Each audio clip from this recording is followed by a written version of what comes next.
तो भाई लोग आज हम बात करेंगे लुकिसम के चैप्टर नंबर 47 के बारे में। तो अगर आप चैनल पे पहली बार आए हो तो वीडियो को लाइक करना और चैनल को सब्सक्राइब करना बिल्कुल भी मत भूलना।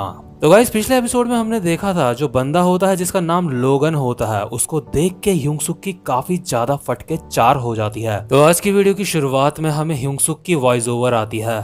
जब भी तुम किसी कुत्ते को खाना देते हो, अगर तुम घंटी बजाते हो, इसके बाद घंटी अपने आप बजने पर भी कुत्ते को लगता है कि खाने का टाइम हो चुका है। मेरे साथ भी कुछ ऐसा ही है। मेरे अंदर का डर वापस आ चुका है और इस डर को वापस बुलाने वाली घंटी का नाम है लोगन ली। इसके बाद हम देखते हैं लोगन ली को। वो ह्यूंगसुक को कहता है, पिगी तुम भाग क्यों गए थे? क्या तुम्हें मेरे साथ रहने से नफरत है? और हम देखते हैं जो ह्यूंगसुक होता है वो एक कोने में डर के मारे बैठा हुआ होता है, जो कि कुछ ज्यादा ही डरा होता है। ह्यूंगसुक अपने मन में सोचता है, ये सच में बहुत ज्यादा डरावना है। मैं उसकी आंखों से आंखें भी नहीं मिला पा रहा हूँ और इससे लड़ने के बारे में तो मैं सोच भी नहीं सकता। लेकिन तभी हम देखते हैं जिस बंदे का ह्यूंगसुक ने हाथ पकड़ा होता है, इसके बाद वो खड़ा उठ के ह्यूंगसुक के लाते ही लाते मारने लगता है और कहता है, तुझे लगता है तू काफी बड़ा हो चुका है, तू हमारे सामने कुछ भी नहीं है। और तूने अभी मेरा वो वाला हाथ पकड़ा जिसमें मेरे पहले से चोट लगी हुई थी। और हम देखते हैं जो दूसरा बंदा होता है वो बगल में लड़की को कह रहा होता है, तो तुम जानती हो ना मेरा जो सीधा पाँव है वो ज्यादा ताकतवर है, तुम जानती हो ना ये बात। और दूसरी तरफ हम देखते हैं जो ह्यूंगसुक होता है वो मार खा रहा होता है और अपने मन में सोचता है, मुझे लगता है मैं बिल्कुल भी नहीं बदला। इसके बाद जो लोगन होता है वो कहता है, पिगी तुम्हारे पास तो काफी सारे पैसे हैं। अच्छा तो तुम इसलिए यहाँ से चले गए थे ताकि तुम पैसे कमा सको। जो मेरा नया पिकाचू है वो पैसे नहीं कमाता। इसके बाद लोगन नए पिकाचू को कहता है, तुमने देखा अपने सीनियर पिकाचू को, तुम्हें उससे कुछ सीखना चाहिए, सिर्फ भागने के अलावा, क्योंकि अगर तुम भागे इसके बाद मैं तुम्हें ढूंढूंगा और तुम्हें जान से मार डालूंगा। और हम देखते हैं जो नया पिकाचू होता है वो अपने मन में सोच रहा होता है, ये सब तुम्हारी गलती है, मैंने कुछ भी गलत नहीं करा। इसके बाद लोगन ह्यूंगसुक को कहता है, चलो ठीक है, मैं तुम्हें तुम्हारे नए स्कूल से ग्रेजुएट होने की परमिशन देता हूँ, क्योंकि तुम अब यहाँ नहीं रहते हो, इसलिए तुम अब आजाद हो।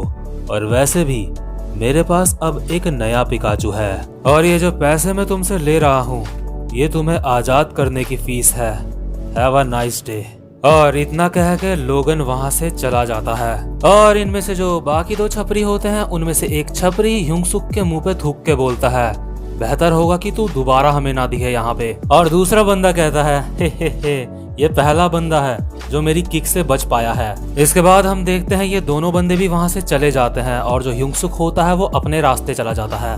और ह्यूंगसुक अपने मन में सोच रहा होता है, भले ही मेरी जो सैलरी थी वो भी चले गई और जो मॉम ने मुझे $5 दिए थे वो भी चले गए, मुझे इस बात में भले ही गुस्सा आया था, लेकिन सच तो ये है कि जो लोगन है अब मैं उससे दूर हो चुका हूँ और ये बात सोच के मुझे सच में खुशी मिल रही है। और ह्यूंगसुक को याद आता है वो जो लड़की होती है उनके साथ, वो कहती है, ये लो, ये तुम्हारी मदर के लिए है ना कपड़े, इनको तुम वापस ले लो। ह्यूंगसुक को याद आता है इस लड़की ने पहले भी ऐसा कहा था, मैं तुम्हारी आगे से कुछ मदद नहीं करूंगी, इनको मैं कुछ भी नहीं बोलूंगी, तुम सच में बहुत ज्यादा बेकार हो। ह्यूंगसुक के साथ जो चीज पहले होती थी अब भी वही हुई होती है। तो ह्यूंगसुक अपने मन में सोचता है, मैं सच में बिल्कुल भी नहीं बदला हूँ। इसके बाद हम देखते हैं जे को, जो एक बहुत बड़ी बिल्डिंग में आराम से बाथटब में बैठा होता है और अपने पेरेंट्स से बात कर रहा होता है। जे के पेरेंट्स जे को कॉल पे बोल रहे होते हैं, सॉरी हमें माफ करना, इस बार भी हम तुमसे नहीं मिल पाएंगे, लेकिन अगर तुम घर आ जाते तो ज्यादा अच्छा रहता, लेकिन ऐसा करने से ना ही तुम्हें अच्छा लगेगा और ना ही बाकियों को। हमने सुना तुम अकेले किसी ट्रिप पे जा रहे हो, तुम्हारा बहुत बहुत शुक्रिया जे हमको समझने के लिए। अब मैं तुम्हें बाद में कॉल करता हूँ, हैव अ नाइस ट्रिप जे।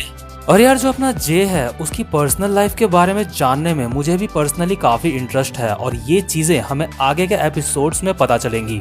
इसके बाद हम देखते हैं जो अपना जे होता है वो लैपटॉप में बैठे बैठे ही अपने किसी पर्सनल रिपोर्टर को देख रहा होता है। जो रिपोर्टर होता है वो जे को लैपटॉप से बोल रहा होता है, हेलो मैं आपका रिपोर्टर इवान यून बोल रहा हूँ, इस वक्त मैं बुसान ग्वानगन पुल के पास पे खड़ा हूँ। मुझे लगता है ये जगह काफी अच्छी रहेगी आपकी ट्रिप के लिए, घूमने के लिए। और यार हम देखते हैं जो जे होता है उसको कुछ करने की जरूरत भी नहीं पड़ती और जो टिकट होती है वो अपने आप ही बुक हो जाती है, वो इतना ज्यादा अमीर होता है। इसके बाद हम देखते हैं ह्योंग-सुक को, जो उस जगह पे पहुंच जाता है जहाँ पे उसकी मदर काम करती है। वहाँ पे जो कुछ वर्कर्स होते हैं, ह्योंग-सुक उनको कहता है अच्छा तो तुम कह रहे हो कि मेरी मदर अभी अभी यहाँ से गई है। तो जो वहाँ पे दो औरतें होती हैं उनमें से एक कहती है हाँ, उसे जब भी ब्रेक मिलता है तो वो बाहर चले जाती है और वो अपने मन में सोच रही होती है मेरा बेटा इससे ज्यादा अच्छा दिखता है। और जो दूसरी औरत होती है वो कहती है अच्छा तो तुम ही उसके बेटे हो जिस पर उसको बहुत ज्यादा गर्व है, वो जरूर यहीं कहीं आसपास ही होगी। और ये भी अपने मन में सोच रही होती है मेरा बेटा इससे बेहतर है। तो जो ह्योंग-सुक कहता है वो इनको शुक्रिया करके यहाँ से निकल लेता है। तो जो ह्योंग-सुक होता है वो अभी अपने मन में सोच रहा होता है मदर अभी अपने रेस्टोरेंट में नहीं है, वो कहाँ हो सकती है। मैं उनको अभी कॉल भी नहीं कर सकता क्योंकि मैं अचानक से मिलके उन्हें सरप्राइज देना चाहता हूँ। ये पहला तोहफा है जो मैं अपनी सैलरी से अपनी मदर को दे रहा हूँ। चलो शुक्र है उन्होंने इस गिफ्ट को मुझसे नहीं छीना। भले ही लोगन ने मुझसे मेरे सारे पैसे ले लिए, लेकिन ये उसकी फीस थी जो उसने मुझसे ली। वैसे भी मैं इस बारे में कुछ भी नहीं कर सकता था। ये सब कुछ बिल्कुल एक कुदरती तबाही की तरह था, जैसे भूकंप, बाढ़, ये सारी चीजें होती हैं। लेकिन सबसे जरूरी बात यह है कि मैं इन सारी चीजों से अब बच चुका हूँ। और वैसे भी $5 कुछ ज्यादा नहीं होते।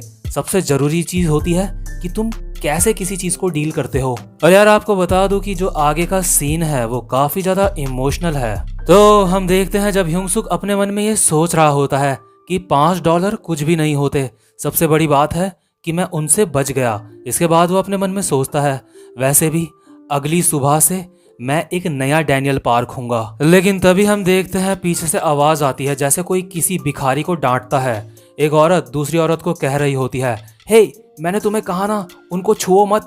मैंने तुम्हें बताया हमारे पास कोई ऐसा है जो इस सारे कूड़े को यहाँ से ले जाएगा, तो तुम इसको क्यों ले जा रही हो। तो जो वो औरत होती है जो कूड़े को ले जा रही होती है वो कहती है मुझे माफ कर दो। और जो दूसरी औरत होती है वो कहती है मुझे पता है तुम ये सारी चीजें इसलिए जमा कर रही हो ताकि तुम अपने बेटे की स्कूल की फीस दे सको, लेकिन अगर तुम ऐसा करोगी तो मैं मुसीबत में आ जाऊंगी अगर तुम ये ले जाओगी यहाँ से तो। और यार हम देखते हैं ये जो कबाड़ा होता है ये कार्डबोर्ड के कुछ टुकड़े होते हैं। और तभी जो ह्योंग-सुक होता है वो देखता है जो औरत ये कूड़ा जमा कर रही है वो और कोई नहीं बल्कि उसकी मदर है। ह्योंग-सुक अपने मन में कहता है मदर। तो इसके बाद सीन शिफ्ट हो जाता है और ह्योंग-सुक की मदर और ह्योंग-सुक दोनों के दोनों घर आ जाते हैं। और जो ह्योंग-सुक होता है वो अपनी मदर को वो गिफ्ट देता है जो वो उनके लिए लाया होता है। और हाँ यार इस एनीमे में इस एक्सप्लेनेशन में कुछ ऐसी चीजें हैं, कुछ ऐसी फीलिंग्स है जो मैं आपको नहीं कहूंगा क्योंकि मैं समझता हूँ कि वो आपको खुद ही समझ आ जाएगी। जैसे कि अभी थोड़ी देर पहले जो कुछ हुआ, उस चीज की गहराई, उस चीज के अंदर का दर्द। तो हम देखते हैं जो गिफ्ट ह्योंग-सुक ने अपनी मदर को दिया होता है उसकी मदर वो देख के कहती है ओ माय तुम तो सच में बहुत बड़े हो चुके हो, तुम अब पैसे कमाने लगे हो और उसका मेरे लिए गिफ्ट लेके आए हो।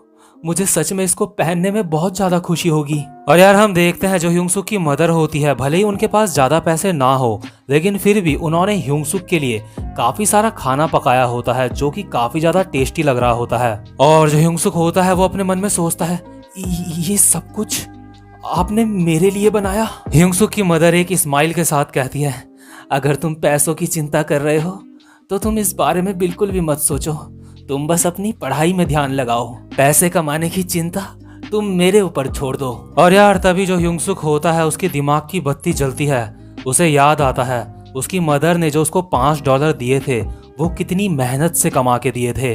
तो जो ह्योंग-सुक होता है उसका चेहरा रोने वाला हो जाता है और वो अपने मन में सोच रहा होता है मुझे पहले से पता था मेरी मदर ने वो कितनी मेहनत से कमाए हैं, मुझे वो $5 उसको खुद से छीनने नहीं देने चाहिए थे।